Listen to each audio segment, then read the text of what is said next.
This week on Socratic Cinema, Newt, Charlie Day's character Newt, has the skinniest tie I've ever seen, ever. I don't know how you tie that even. There was not enough decapitation for me. Shinji and Rei from Evangelion. I think they'd just be a power team. And if I can't get them, I want Frog and Toad from the children's book series Frog and Toad. Yes, the old game. Wow. Lots of sexual tension in both picks. Period. Welcome back, lovely people, to a very special episode of the Socratic Cinema podcast that I have been looking forward to for a very long time. I am one of your three lovely hosts, James DeLisio. And I'm Kasey Clark. And I am also Charlie Heatherly.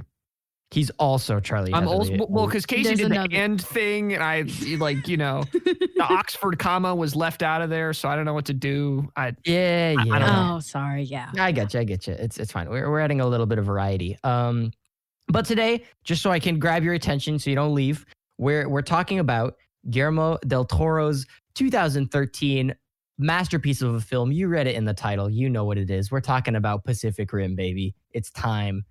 It's time. This is my payback for them making me watch Face Off. I made them watch Pacific Rim because that's my favorite cheesy movie. Also, God bless my mother who took me to see Pacific Rim when I was like 12, even though she did not want to see it. A real one. With my dad, though, and he did want to see it. So Pacific Rim was the last film my mom wanted to see, but she suffered through it for me. Why don't we get into our initial impressions of Guillermo del Toro's 2013 film, Pacific Rim? Who wants to start us off with this? I mean, you guys know my impressions. I think I've made where I stand quite clear. So what? I'm going to pass it on to my main dog, Caseface, to start us off.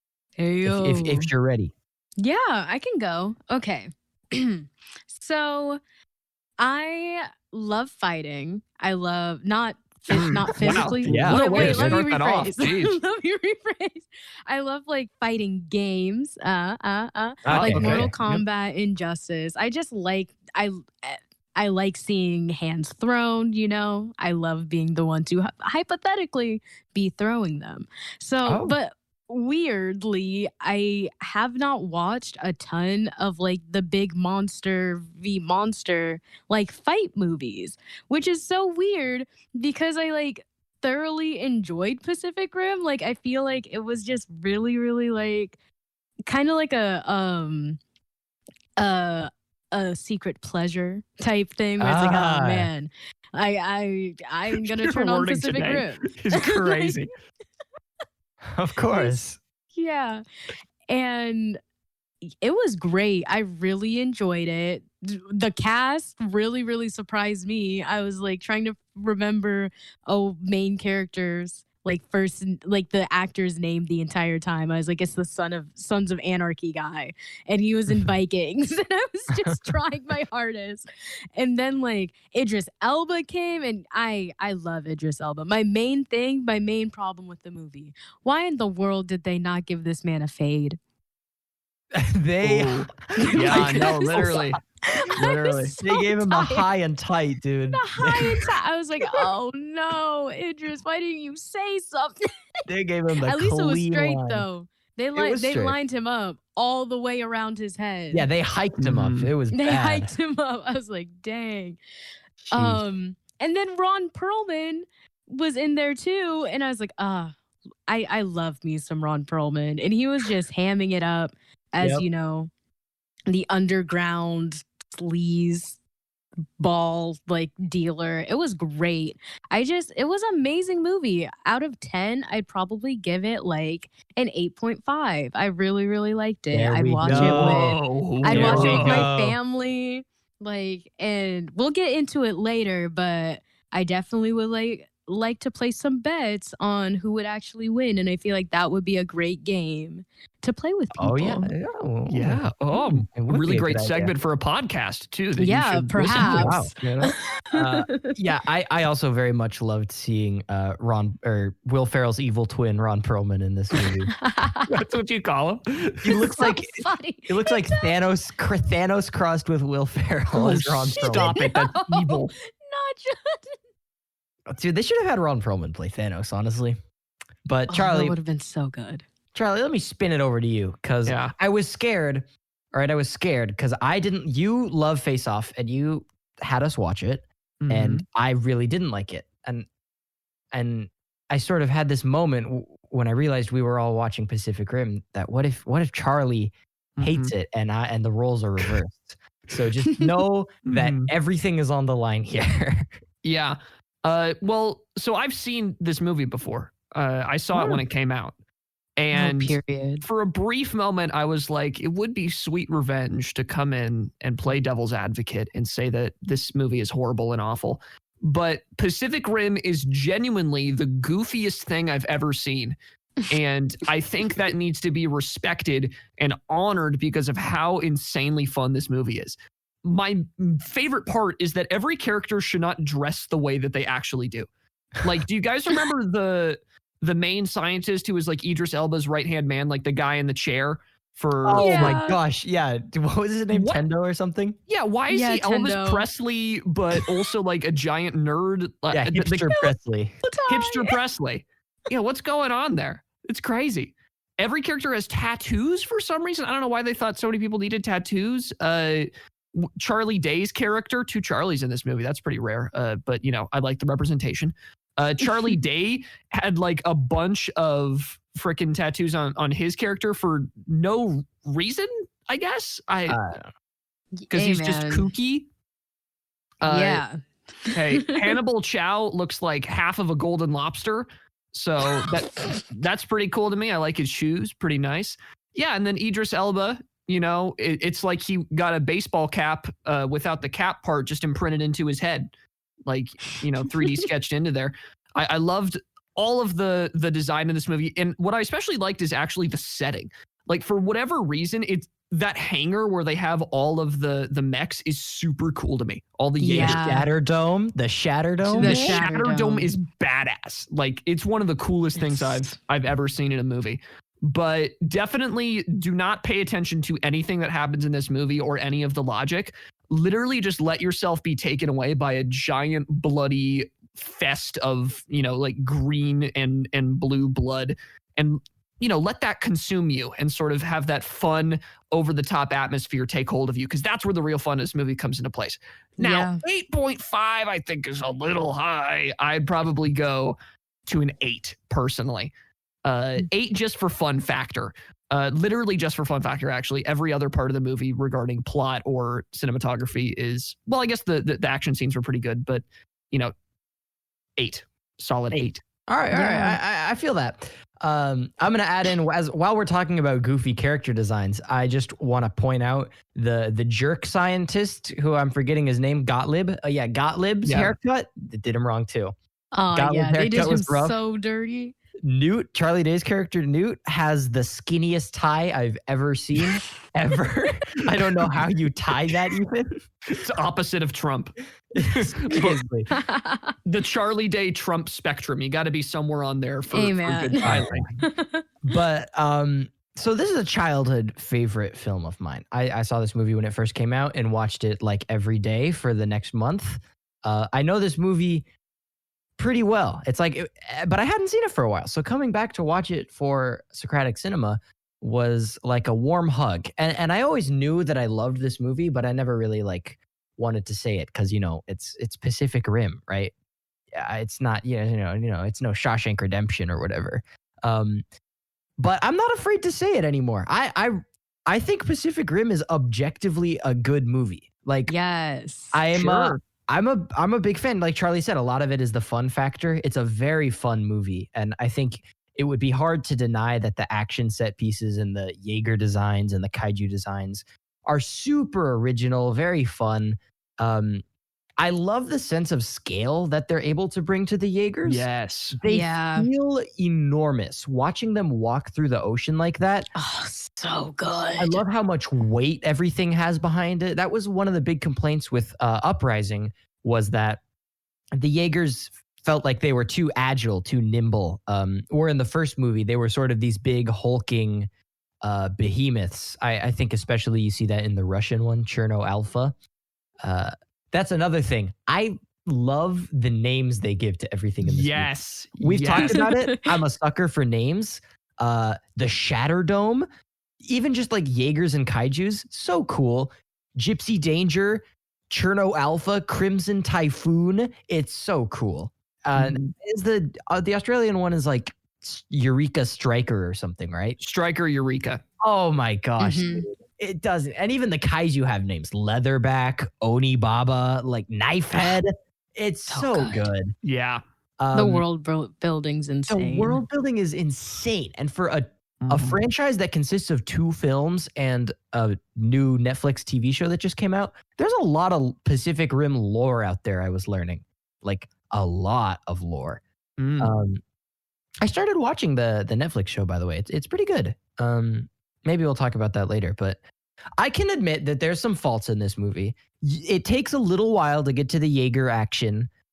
None of the themes or the plot in general, there's not a whole lot of risk taking. It's a very pretty standard kind of hero's journey with Raleigh Beckett, whatever. It's very tried and true. Not a whole lot of risks taken. The acting, I mean, is good. It's serviceable. Not insanely great. Not bad. Well, I'd say everyone except for Charlie Hunnam, because Jesus, some of those line deliveries. Charlie Hunnam. Oh, okay, yeah. Raleigh is the acting. Rico, no. Yeah, you Raleigh need is to stop. Little bit of a brick wall. I thought Rinko Kikuchi did a pretty good job as Mako Mori. She was a very fun character to me. Like I didn't really think about her very much watching it the first time, but watching it this time, I thought seeing her kind of like, get out there and discover the world and have the hots for this jacked Jaeger pilot. Yeah. So pervy. She is so pervy. It's crazy. I know. When she was going through the people, I was like, girl, you I couldn't know. have done No, that before. It's funny. I was like, wow, It's she is so such a funny. little girl. Like, this is her Yeah. first- Both in age and also in Okay, action. we'll talk about Wait a minute. Hey. Hold on. Stop. This is something I need to talk about, but I'm going to save it because this is important. And this is one of the biggest things one of the biggest mental blocks in my brain about this movie is the timeline. It drags a little it drags a little, I'll say. Like it takes its time to get going. And like I said, there's some acting issues. The screenplay is maybe not the strongest, but it has this undeniable charm. And I think most importantly and underrated take is that, in my opinion, Pacific Rim reopened the West to the kaiju film, which has in turn paved the way for the likes of Kong Skull Island, Kong v Godzilla, King of the Monsters. In my opinion, Pacific Rim walked so that the modern monster verse could run. And that's my honest opinion. But so that's how I feel about Pacific Rim. I really like it. As far as an out of 10, I mean, look, my heart is going to say 10 or whatever, but I mean, I'm not going to, this movie obviously has flaws. I'm going to go, I think 8's a good, I don't know that it's 8.5 material. I think 8's probably serviceable. But yeah, now that we've gone through our initial impressions, do you guys want a piece of trivia? Sure. Yeah. So we've been talking about Ron Perlman's shoes in this film. And did you know that Ron Perlman actually kept his shoes after filming? And his wife later melted them and made them into gold high heels. She should. What? Yep. The drip, the absolute drip. That's Took crazy. them, melted them down, and had them reforged into high heels. You know Wow. what? Yeah, that's just, I just wanted to give us a little piece of fun trivia. Wow. To, Guillermo del Toro is crying due to that fact. He spent so much time on those shoes, probably. I bet. But where should we start here, guys? Oh, Charlie, were you about to say something? Well, just quick thing. I wanted to prove James wrong because I was like, there's no way that Pacific Rim was like the modern monster movie that brought things back. You're right. Yeah, what came before it? Well, so there was a bunch of like Godzilla stuff in like 2004, but that was like 10 years before this movie came out. The most, or the Godzilla movie that I think we all remember, like the one where it was just Godzilla, came out in 2014. A year after Pacific Rim. A year after Pacific Rim. So although they were probably in development simultaneously, Pacific Rim did have the idea first, it seems, and got the movie out first. So yeah, I've been swayed to agree with James. I think there's also rumors that the creators of the MonsterVerse, as well as the creators of Pacific Rim, are both game for a crossover. Which because they already have kaiju. Oh, yeah. Which I would kill for. And I think they're both owned by the same property. Are they? I think studio, you mean? Yeah. You know what I mean? Like big. Universal, right? Yeah. Let's make it happen. Wait, is Pacific Rim Universal? Release it on HBO Max, man. Put it on HBO Max, baby. Yeah. But yeah, I think it's a safe thing to say, Charlie. Because this movie was received decently. It has like a 70 on Rotten Tomatoes, I think. Mm-hmm. So I mean, I think the audience score is higher. I don't have the page pulled up, but yeah, I don't know. Have any of you guys seen the MonsterVerse stuff? I'm on Team Kong, and that's all I know. I have not, sadly. Yeah, me neither. I really wanted to see King of the Monsters, but I just never got around to it. I'm on Team Zilla though. I'm with Godzilla. Normie. You say normie, but literally the whole bandwagon is Team Kong. Well, it's because we know he's gonna win, and we know that he's cooler. It's not a subversive opinion if it's everyone's opinion. Hey, does your guy have thumbs? No, he doesn't. So who's talking? All right, I'm Team Gypsy Danger. Oh, okay. Ooh. Choose your fire. What? Yeah. I have a point that I was watching this, and I don't know if it's because I'm desensitized to violence, but there was not enough decapitation for me. There was not enough. Wow. There was not enough violence. Okay, violence. They were getting smacked around, and it took how many monsters for you to pull that sword out and cut it in half? Okay, I was like, right? You're telling me that you can rip a tongue out, but you cannot rip this thing's head off. Really? Why do they think that punching is the best option against thick-hided monsters when they have a goddamn laser sword? Oh yeah, literally. I know.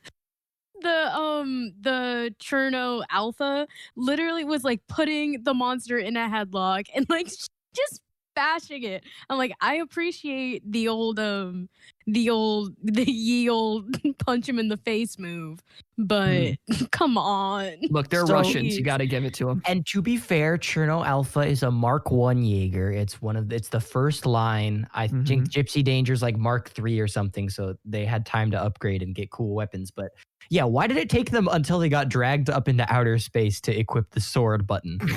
Literally. Right next to the plasma cannon button. You just have to press it. Just press it. Yeah, that was my only thing.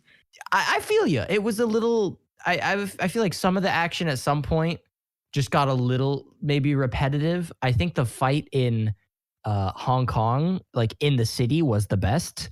Gypsy Danger versus the electric Jaeger or electric kaiju, and then the flying kaiju. I think that was the best action.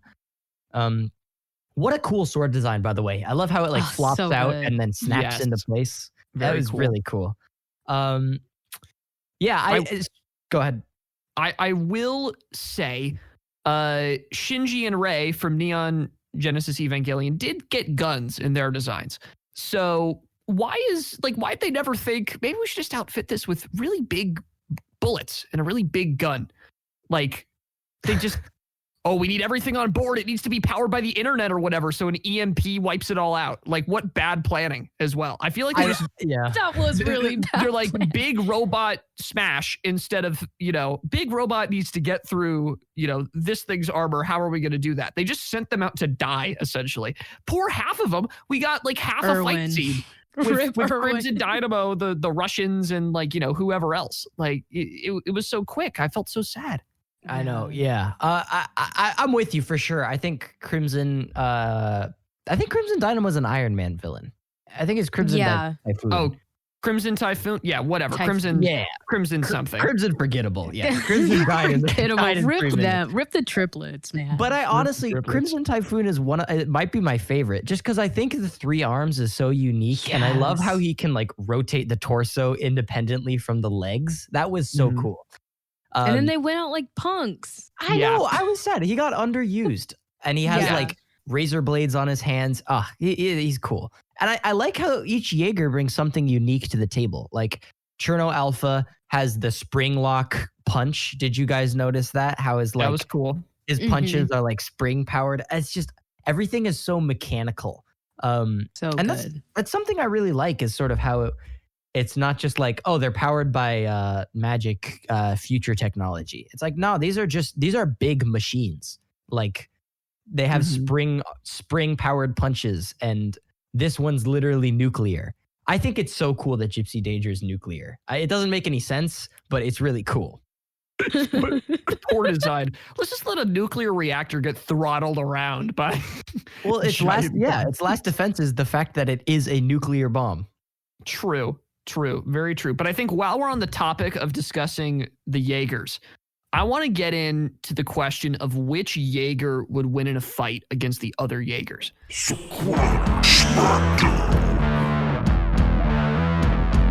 I would like to say my pick for who I think would beat the other Yeagers in a fight. Is it a 1v3, like one of the 4 versus the other 3?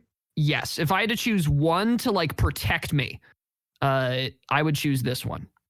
That's what I'm working around in my head. What did you... Okay, I thought you were going to tell us who this one is. Well, no, I wanted to explain the rules just in case you guys think of something differently. What's our pool? Because we could go into the plethora of Jaegers not featured films such as Coyote Tango. I don't even know who the hell that is. That's Idris Elba's Jaeger from Batman.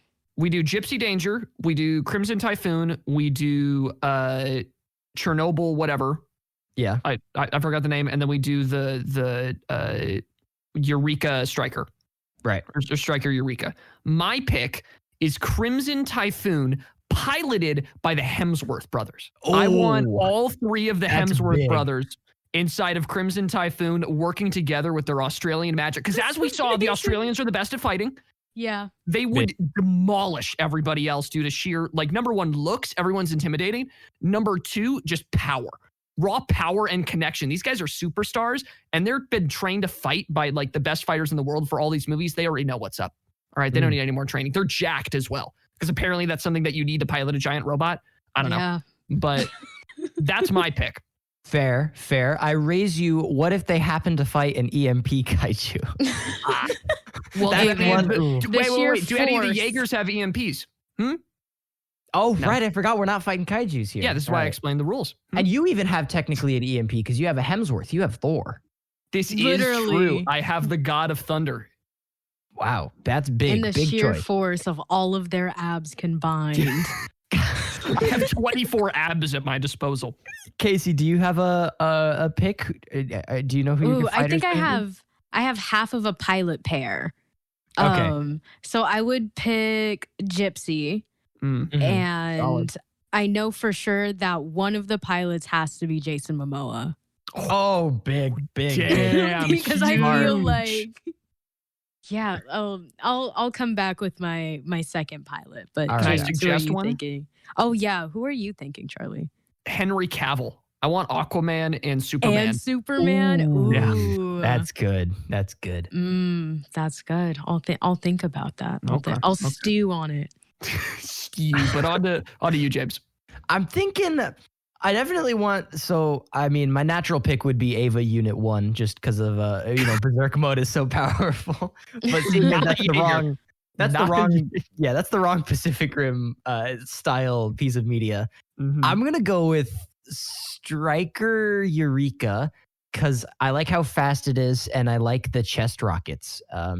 Fair. And as far as pilots, I'm trying to decide. I think I want. What about John Travolta and Nick Cage from Face? No. Striker Eureka, piloted by Shinji and Rei from Evangelion. Damn. I think they'd just be a power team. And if I can't get them, I want Frog and Toad from the children's book series Frog and Toad. Yes, the Wow. old gays. Lots of sexual tension in both picks. Very, very interesting. True. I'm dead.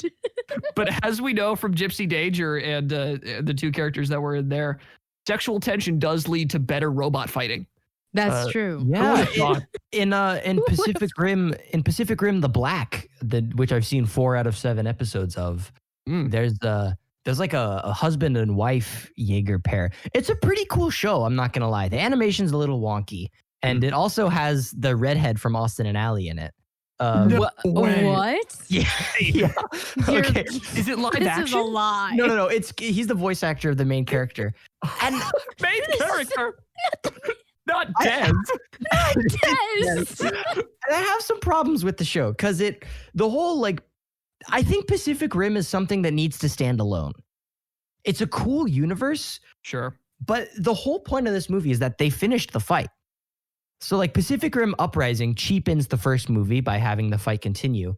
By the way, Charlie, if we thought Pacific Rim 1 was Ava heavy, which it was, I mean, I especially just that imagery of Gypsy Danger's head sliding down the elevator to load up. Yes, dude. Super Oh my Ava.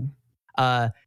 Pacific Rim Uprising literally has mass-produced Jaeger kaiju hybrids, a la mass-produced Avas from End of Evangelion. wow. It's just, it's big. Yeah, but they introduced some cool stuff in Uprising, like Jaeger kaiju hybrids. But I have my was the second first one. pilot. Who's your second pilot? Oh, this Yeah. can wait. Tell us. The Rock. Yo! I think Casey wins. Yeah, baby. Gypsy Danger with the Rock and Jason. Jesus Christ. Momoa. Wait, I raise you C-3PO and R2-D2. I raise you the Jonas Brothers in Crimson Typhoon. Oh, what about the fourth one? Where's the fourth Jonas go? There's not.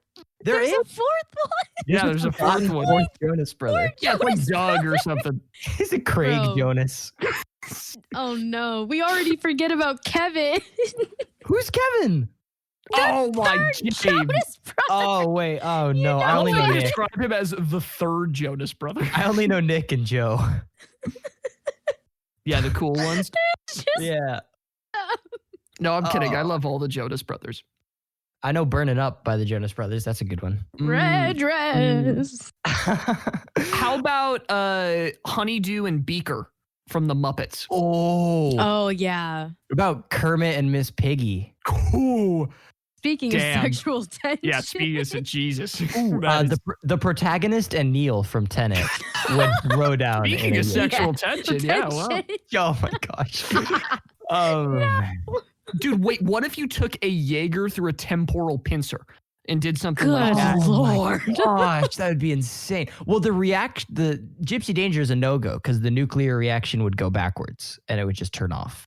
Oh, yikes. Yeah, Oh, very true. We darn. need to get one of the Wi-Fi powered ones. Yeah, we need to get the Ethernet Jaegers. Yeah, strike. That's okay.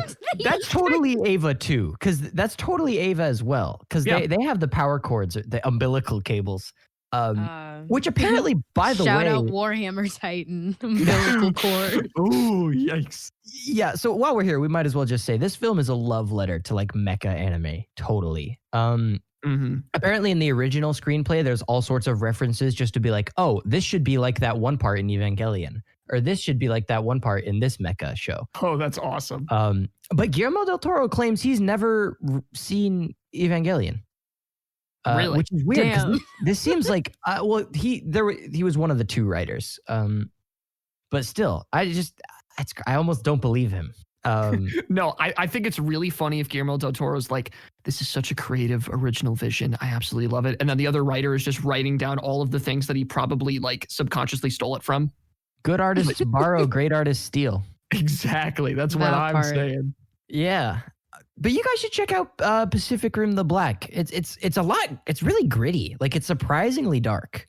But the thing I don't like about it is, so here the premise is some indeterminate amount of time after the events of Pacific Rim 1, basically humanity lost and the kaijus took over and it's basically done. And there's like 3 sanctuary cities left and that's it.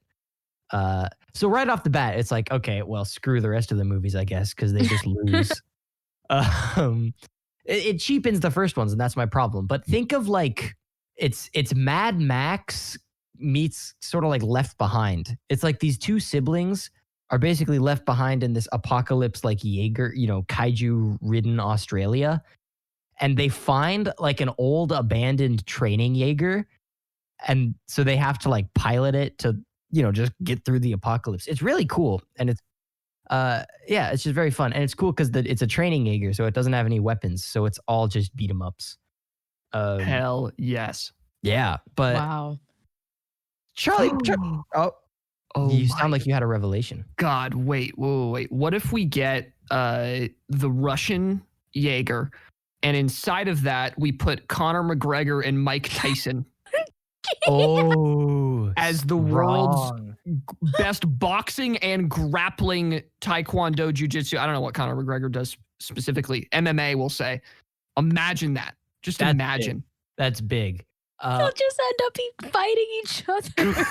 What about Gypsy Danger, piloted by Jesse and James from the Pokemon anime? Yes. It's a powerful choice for me. Wow. All right. Well, I'll raise you Austin and Allie inside of Eureka Striker. Wait, no, Austin, Allie, and Dez inside of Crimson Typhoon. We're crossing continuities. Oh God. Also, The Disney Pacific Rim crossover. Did you guys see those little aliens at the very end of the movie? I totally forgot those guys existed. Like the kaiju makers. Yeah, I forgot as well. It was like, oh, this is like getting a little intense. Not intense, but like the scope just widened. Also, yeah, I'm trying not to think too hard about how there's this whole revelation about how kaijus are just clones and they're grown, but then also there was a pregnant kaiju. I don't know. The baby kaiju scene was really cool, by the way. It was. What was the point of it? I asked gotta myself eat the Ron same thing. Perlman. Gotta eat Ron Perlman. Yeah, that took me by surprise. I forgot Ron Perlman died. Like when he got snatched, I was genuinely like, "Oh shoot!" Damn. Yeah. Rest in peace. I thought the baby kaiju design was super creepy though. It was really good. Oh yeah. Like kind of eyes bulging out and I love the designs in this movie. Yeah, brutal death though, to hang yourself by your own umbilical cord. I think that can happen.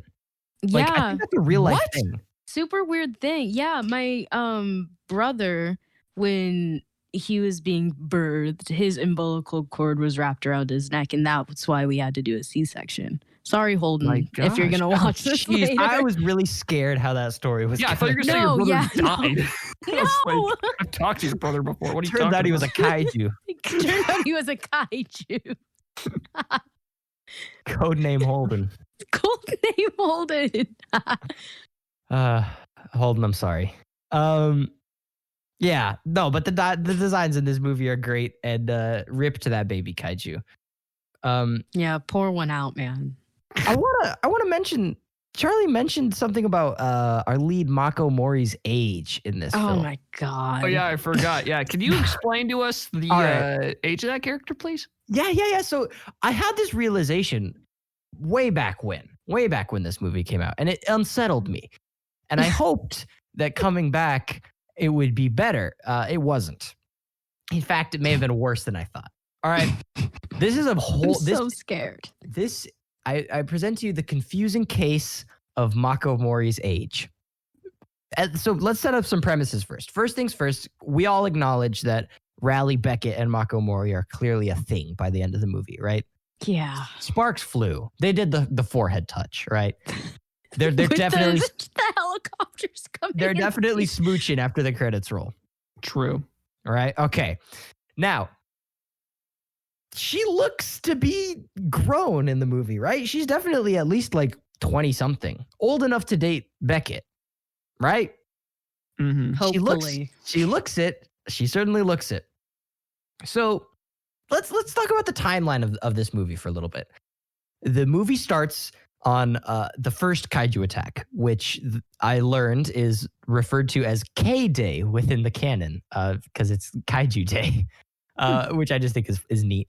So first kaiju attack happens. 7 years later, Raleigh retires. His brother gets eaten and he retires. The Alaska fight happens. So there's a 7 years there. And then there's 5 more years until he comes back out of retirement. He says like 5 years and 4 months or something. So total from the first kaiju attack to the events of the movie is 13 years. All right. We following here? Yeah. Now, that first kaiju attack happened in 2012. And to me, it's really doubtful that the attack on Mako's hometown when she was a baby happened in the first year. The Jaeger program took a couple years to get started. You know, it was so it wasn't year one. And according to the official timeline, it happened in 2016, which is 4 years into the war, right? So by that math, there are 9 years between the attack on Mako's hometown and the events of the movie. That actress looked really young during that attack, huh? How old do we think young Mako looked? Entertain me. 8. On the wiki, it says 10. On the wiki, it says 10. Hold on your horses. Yeah, Charlie says 8. That feels about right to me. The actress was 7 when they filmed that scene. Wow. 7 plus she 9. killed it. She did. She did really well. She did incredible. 7 plus 9 is 16, which is very problematic. Even if we stretch it to 8, that's still only 17 years old. Now, that's really gross. And to retcon this, they placed Mako's birthday in 2003, which makes baby Mako in that scene a 13-year-old, I believe. Wow. I don't believe it. That's not a 13-year-old, man. It's like they realized their mistake. They were like, oh, shoot. Oh, damn. which makes Mako like 21 in the movie, but damn, dude, no, she's definitely like 7, and she's a 16-year-old in this movie, and there's no way around it. Yeah. Well, I raise you the statutory rape charge and the law in Gypsy Taker Mako, Raleigh, else. Mako, Raleigh, and the statutory rape attorney piloting Crimson Typhoon. Stop. It's messed up though, right? Like no matter how you cut it, she's too like young. She's canonically like 16. And he's like pushing 30. Yeah, because I do not believe for a second that girl's 13. I'm sorry. That was definitely what happened. That was them backtracking for sure. Del Toro realized their horrible mistake and was like, shoot. She was born in 2000. She was 13 when it happened, by the way. Wow. Yeah. Dang. That's crazy. I also found another crazy fact about Mako Mori. Do you guys want to hear it? Yeah. Sure. Have you heard of the Bechtel test? Oh, yeah. No, I have not. So the Bechtel test is a test for movies that is very simple, but tons of popular movies fail it. The Bechtel test is just that 2 female characters have a conversation. I forget the specific amount of sentences. It's like 2 or 3 or something that is not about a man. So it does not relate to a man or the ambitions or anything like that. And tons of movies fail this. The Mako Mori test. The interesting thing about this is that people would think that Pacific Rim actually does a pretty good job with gender equality in terms of giving Mako a bunch of the spotlight for a large portion of the movie and portraying her as a fairly well-rounded female character. I mean, she does have a love interest in there, but I would not say that that's something that should take away from a strong female character. Right. And what people noticed is that in this movie, Mako Mori fails the Bechtel test, or specifically the movie fails the Bechtel test. She never talks to another female about something that is not a boy. I don't even think she talks to another female in the entire movie. Yeah, I was going to say, this is kind of hard for Pacific Rim because she's like the only female character. The only other girl character in this movie with a speaking part, I think, is the Russian girl pilot of Cherno Alpha. Yeah. Dang, they're kind of set up for disaster with the Bechtel test. I say that's not fair though, because there's no other girl for her to talk to. Exactly. So this is why the Mako Mori test was created by 2 Tumblr users. And what the Mako Mori test states is that, let me get the specific wording for you. The Mori test states that a film or television show has at least one female character and that this character has an independent plot arc and that the character or her arc does not simply exist to support a male character's plot arc. So the reason why this one is so popular is because it doesn't rely on two female characters having a conversation, although, you know, pretty weird if you wouldn't have two female characters at any point in the movie have a conversation. But it has actually become like a widely used tool of film critics to really examine movies. Yeah. So is Mako Mori an example of failing or passing? Well, she I is the can't tell. standard for the Mako Mori test. Right. So she's considered an independent female character with an arc that doesn't rely on supporting a man, or the opposite? Yeah. Yeah. So her arc is all about herself, sort of living up to her own or sort of getting past her own trauma and struggle. So yes, it has nothing to do with supporting another man. It's not like, how do I be a better, partner to, Charlie Hunnam's character? It's, Right. How do I end up actually being able to reconcile my trauma and move past it so that I can pilot this giant mech? Right. Interesting. Yeah. So she is the standard for the Mako Mori test. And if you, meet or exceed, then you are a member of the Mako Mori club. That's interesting because I feel like a lot of people would be quick to say that Mako Mori fails that test, like pretty much every scene she's in, she's either peeping on abbed up Raleigh Beckett or is like, just totally fawning over him. But I guess true. Yeah, I don't know. It's her arc though that is separate from the male characters. But that's true. Well, actually, that's the other thing that's really interesting. We would consider her like ogling Charlie Hunnam as a bad thing, but the amount of times that we show women in those positions in movies greatly exceeds the amount of times we show men. Oh, men like ogling, yeah. Well, so yeah, like men as something that is desirable or something that is, attractive in that way to a female character. Like usually it's the inverse, and as a female character, you're not allowed to do that. Yeah. So some might see that as a fairly progressive thing, that she was actually shown, ogling Charlie Hunnam's abs. But you could also make the counter argument fairly easily. I don't know. Good on you, Pacific Rim. Yeah. Complicated issue, but interesting for sure. You. Wow, that's I think I'd heard of the Mako Mori test, but I never really looked into it. That's interesting, and I'm glad Pacific Rim passes. This is why you guys should watch Pacific Rim. It's so progressive, and it's multicultural too. I mean, the world cultures have all come together to fight the kaiju. How beautiful! Wait a minute. Beautiful. Let me. I wasn't necessarily looking, but of course we got Idris Elba. But I do not remember seeing another black person. Do y'all remember seeing another? Not black a main person? character, at least. Not until John Boyega in the sequel. Yeah, John Boyega does lead the sequel. Okay, good. As he should. As he should. Yeah, but it's it was better.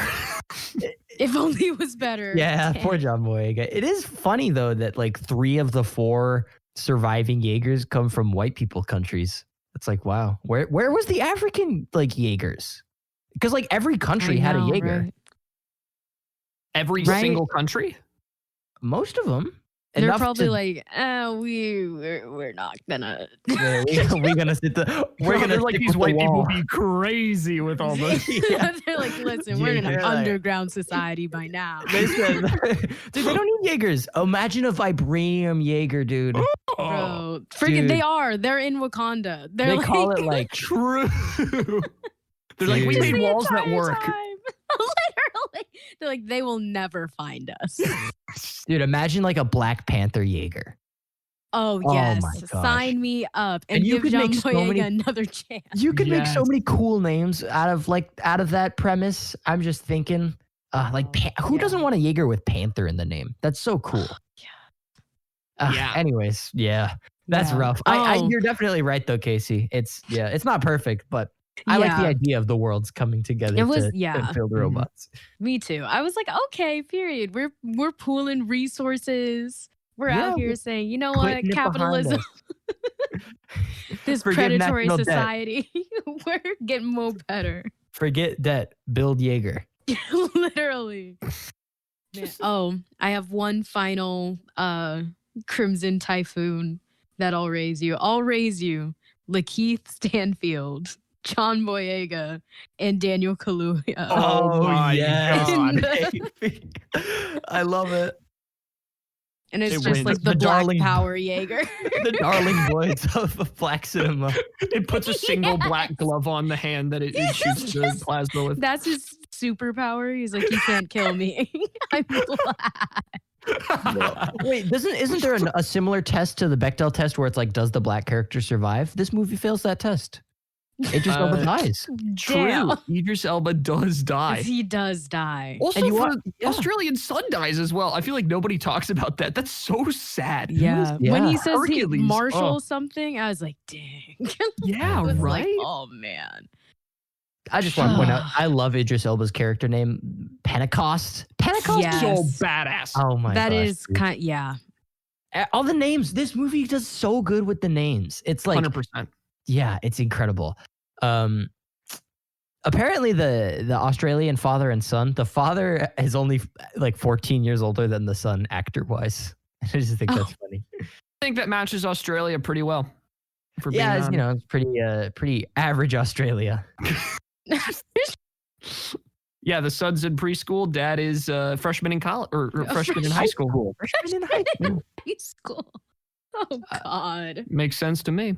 Where have we gone? Where are we Australia going? slander as a very common thing. Australia I also want to point out, so apparently this film was under pretty heavy fire in, I believe, Hungary? Or Hungry. It was Hungary or Romania. Yeah. In Hungary, the movie had to I think come up with a different name for Gypsy Danger because it was offensive to the Roma. Oh yeah. But okay, so it says the name is spoken freely in the Hungarian dubbed version, but it's left in English. So they just didn't translate that to Hungarian. But apparently Del Toro has come out saying that the name Gypsy Danger is in reference to some World War II plane. And that's why, and then like the design for Gypsy Danger was based on World War II planes. Like it has the nose art on it and all that kind of stuff. So Oh yeah. Which just is wanted- true because it's a different spelling. I believe that gypsy is spelled with a Y instead of the I, if you're talking about the Romanian kind. But I see. yeah. Yeah, I think And this is Charlie's with an right. I. Yeah, you probably are. And I have one last fun fact. The voice of the Gypsy Danger AI is GLaDOS from Portal. Yo, I love that. Del Toro specifically requested that they get GLaDOS. They talked to the guys at Valve and were like, hey, can we have GLaDOS for this? And they were like, yeah, sure. That's amazing. I love it. I love it. Del Wow. Toro can beat anyone. Guys, did it just become like golden hour for you? It is cloudy. Oh, dang. I have my windows open and golden rays of sunshine just came through as if we're being blessed by talking about Pacific Rim. Okay. Okay. This movie Yeah. won some awards. It won Best Dramatic Presentation at the 45th Seiyun Awards, which are like a big Japanese sci-fi convention. It won Visual Effects of the Year from the Hollywood Film Festival. Yeah, sure. I'd give it that. Yeah. 100%. Las Vegas Especially Film. in 2013. Yeah. Yeah. Seriously, this looks so good for 2013. Mm-hmm. The Las Vegas Film Critics Society gave it Best Horror / Sci-Fi Film. Why are those Okay. categories lumped Oh, wow. together is my question. Yeah. Okay. Wait. Right? So I hate this about film, just awards in general. They put together categories that shouldn't exist, like musicals and comedies always go together for some reason. What? Yeah. Oh, did y'all see the Golden Globes? I didn't watch them. I heard a little bit. I think Nomadland I keep hearing talked about. Oh I yeah. had no clue what Minari it is. too. Minari won. I want to The watch Minari. kid, And also, Oh, I saw him crying. That was he so. was crying. I Oh. was like, oh yes, baby. what's it called? Like- Sound of Metal or something? There's a Yeah, lot with Riz Ahmed. I haven't heard of any of the movies this year. I think the only contending films I've seen for Oscars this year are Ma Rainey's Black Bottom and Judas and the Black Messiah. I think Daniel As they Kaluuya should. might have won. Best- Yeah, he won. I'm more He interested in the Razzie Awards though. Do you guys know what the Razzie Awards are? I Oh, do. aren't Yeah. those like the horror, for bad it's film? the night before the Oscars. Robert Downey Jr. has been nominated for Worst Actor for his role in Dolittle. Doolittle was nominated for worst film alongside Oh man. The Boy 2, Brahms' Revenge, which we all need to watch. Wow. I know. There's a lot of big stuff happening in the film world right now. Ooh, Apparently, yes. the Batman set with Robert Pattinson, things are pretty tumultuous. Apparently, Robert Pattinson's like constantly coming onto set drunk. And there's even a rumor that he impregnated one of his co-stars on the Batmobile. On the Batmobile. No, that's crazy. That's too ridiculous. Don't believe that. I know. I'm just saying. I just today in film news. Wow. Riley, put a news sound transition there. If anybody would do it, it would be Robert Pattinson. Yeah. I thought you were gonna say some other crazy name. Just some other It would be crazy- Rally Beckett. It would be Rally Honestly, Beckett. I wouldn't put it past. No, it'd be Mako Mori. Dude, 100%. Mako needs to cool down. It's like not She even was- legal yet. Chill. He was was too ready to be smacking him with that wooden pole. Thought you were gonna end that sentence in a different way. I was No. so scared. No, that We're going confused into me. dangerous The territory. sparring scene confused me though. Like, how is sparring an indication of pilot compatibility? Hey, man, if we can equally whoop some ass. Yeah, he was like, True.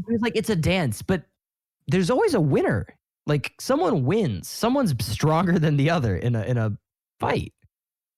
Or is the idea like you trade You're points? thinking I don't too know. hard. I am. I'm breaking my own rule. They're like, All right. did you want to see some Charlie Hunnam arms fighting this Yes. girl? I did. Good. but- That's all you're getting. That's what I got. I can't complain. Thank you guys for making this such an enjoyable podcast. By the way, I had a lot of This fun was today. so fun. Yeah, this was great. I love this one. We are coming close to winding down, though. But thank you, guys. It's meant a lot to me. It feels like my birthday. Aw. Uh, Your birthday. hey, so next So time, cute. Pacific Rim Uprising next time, right? This is just a Pacific Rim Ah. podcast now. We're definitely Happens, going to yeah. do Kong v Godzilla, though, right? Sure. Yeah, So that sure. I can say that Kong won because he's gonna win. Who's gonna here's what's gonna happen. They're gonna team up to it's gonna be Batman v Superman. They're gonna team up to fight some greater threat. It's simply gonna happen. But it'd be so. I'm hoping that the directors like are being really ballsy for this one, and they're gonna choose a winner. I hope You so know? too, but they're definitely gonna team up to fight Mecha Godzilla. It's just gonna happen. I'm sorry. Oh, fuck. Mega Godzilla. Mecha Robo Oh, Godzilla. Mecha. Oh, sorry. Robo my, Godzilla. My bad. My bad. Of course. It's okay, Kasey. You didn't know. I didn't know. I'm just here for the ride, man. You Honestly- cannot sin if you did not have knowledge of the sin. True, Thank actually you. true. Charlie's a theologian. I know. Thank you for Yes. teaching me, James. Oh, no, Yeah, never you mind. taught me that. Oh, never mind. What do you mean, never When mind? it's still happy. I thought you just like pulled that off the dome, and I was like, "What?" Well, I mean, I remembered that you told me. All right. All right. Lady Whatever. Bird Part 2 here. Let's not. Okay. Let's put the Pope and Jesus in one of the mechs. I want the apostles Paul and, Peter. Allah. The Father, the Son, and the Holy The Holy Spirit in Crimson Spirit. Typhoon. Dude, it's over at that point. That's an insta win. Bro, it's over. Get smoten. Give me That's- Moses and Ramses. Oh my! It would be chaotic. It would Cain be and chaotic. Abel. Oh, gee, we can just keep going back. Adam and Eve. Like, we can go forever here. It's True, the, famous the duo. fish and the bread. The fish and the bread. Throw The ones that salmon got in there. multiplied. Just a salmon. No. Imagine Two trying fish. to drift with animals like dog and fish. Could you imagine a dog Jaeger? Imagine drifting with a dog. What would you see in the dog's brain? A dog's Void. life. You'd What was probably that just get one really movie? jealous. Do you The think dogs- dogs are jealous creatures? No. We would get jealous of the dogs because we just see how they're straight chilling. Yeah, here's the primitivist take. I know. Return to dog. I think you're talking about a dog's life, Kasey. Yes. We'll see a dog's life. You know? Yeah. Here we We go. will see it. If we No, drift with it's a so dog, sad. we will see a dog's life. All right. I But- think I have it all out of my system. Oh There man, we go. yeah. I think so too. All right. It's time to go to the spiel zone. Welcome to the spiel zone, where we thank you for listening to another episode of the Socratic Cinema podcast. If you call the number on your screen now, you can subscribe to us on YouTube and Spotify and Apple Podcasts for free. If you leave us a review on Apple Podcasts, we'll read it on the show. Please leave us a review on Apple Podcasts and we'll read it on the show. Also, be sure to check out our website, socraticcinema.com, where you can find really convenient links to all our social media, ranging from Instagram to Twitter to the widely used Twitch account that we have. Yes. While you're there, you could check out our Patreon.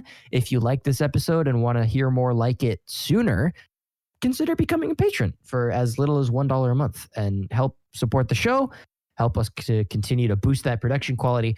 I know y'all heard that Tenet episode. Oh my gosh, I know you guys heard it. If you want more like that, consider becoming a patron.